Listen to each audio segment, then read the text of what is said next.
আমার না বিশ্বাসই হচ্ছে না। মাত্র একদিন আগে যেখানে অনিশ্চিত ছিল যে বাংলাদেশ শেষ পর্যন্ত আসিয়ান থেকে আমন্ত্রণ পাবে কিনা কিংবা ফুটবল ফেডারেশনই সিদ্ধান্ত নেবে কিনা, এই যে এত সব অনিশ্চয়তা কয়েক ঘন্টার ব্যবধানেই কেটে গেছে। আসিয়ান থেকে আমন্ত্রণ পত্র পেয়েছে, ফুটবল ফেডারেশন জরুরি মিটিং করে সিদ্ধান্ত নিয়েছে যে তারা এই টুর্নামেন্ট খেলতে যাবে। ধন্যবাদ বাংলাদেশ ফুটবল ফেডারেশনকে। এখন একটু ছোট্ট করে আসলে বলে নিই যে এই টুর্নামেন্টটা বাংলাদেশ ফুটবলের জন্য এত বেশি গুরুত্বপূর্ণ কেন, বা কোন গ্রুপে বাংলাদেশ খেলবে, এই টুর্নামেন্টের ফরম্যাটটাই বা কি হবে, বা বাংলাদেশ কেমন করতে পারে, এই সব কিছু নিয়ে একটু বলার চেষ্টা করব, আশা করি শুনবেন।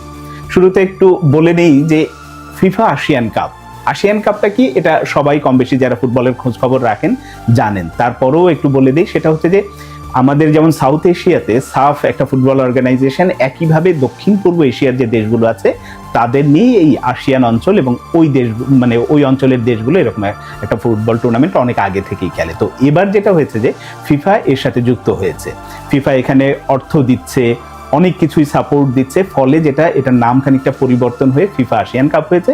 শুধু নাম পরিবর্তন নাই, এই টুর্নামেন্টের মান বলেন, জৌলস বলেন, সবকিছু মিলেই অন্যরকম একটা মাত্রায় গেছে, মানে আগের যে কোনো সময়ের তুলনায়। তো বাংলাদেশ বা ইন্ডিয়া, পাকিস্তান তো আসলে আসিয়ান সদস্যভুক্ত দেশ না, তাদেরকে আমন্ত্রণ জানানো হয়েছে অতিথি দল হিসেবে।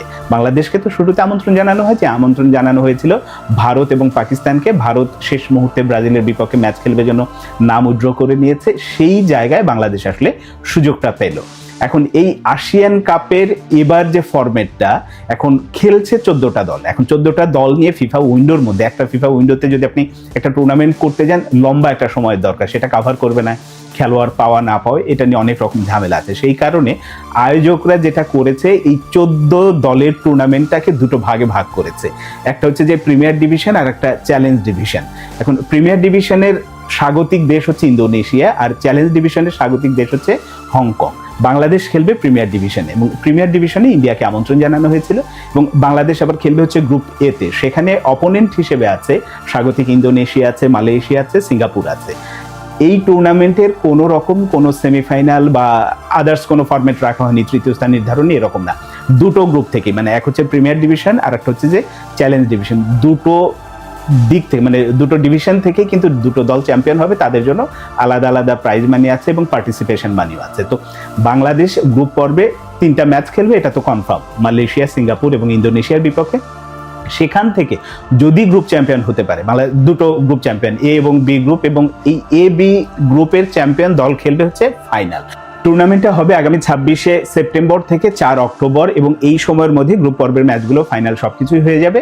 এবং এই যে পার্টিসিপেশন মানির কথা বলছিলাম, বাংলাদেশ শেষ পর্যন্ত কেমন করবে, যদি ফাইনালে খেলতে চায় তাহলে তো বাংলাদেশকে আসলে গ্রুপ চ্যাম্পিয়ন হতে হবে, সেটা কতটা সম্ভব সেই আলোচনা হয়তো পরের জন্য তোলা থাকলো।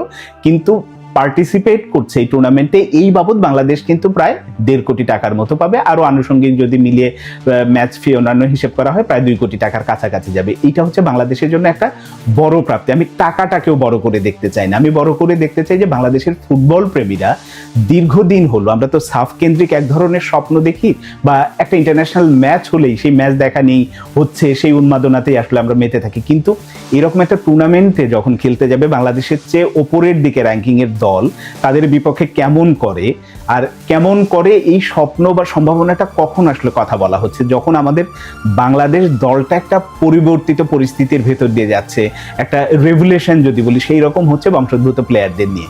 এই দলে হামজা চৌধুরী, সমিত সোম, জামাল ভুঁইয়া, তারিক কাজী বলেন, বা আমাদের রাকিব, মুরসালিন বলেন, প্রত্যেককেই আছে। তাদের সাথে এবার যেটা নতুন করে যুক্ত হচ্ছে ফারহান আলী ওয়াহিদ। ফারহান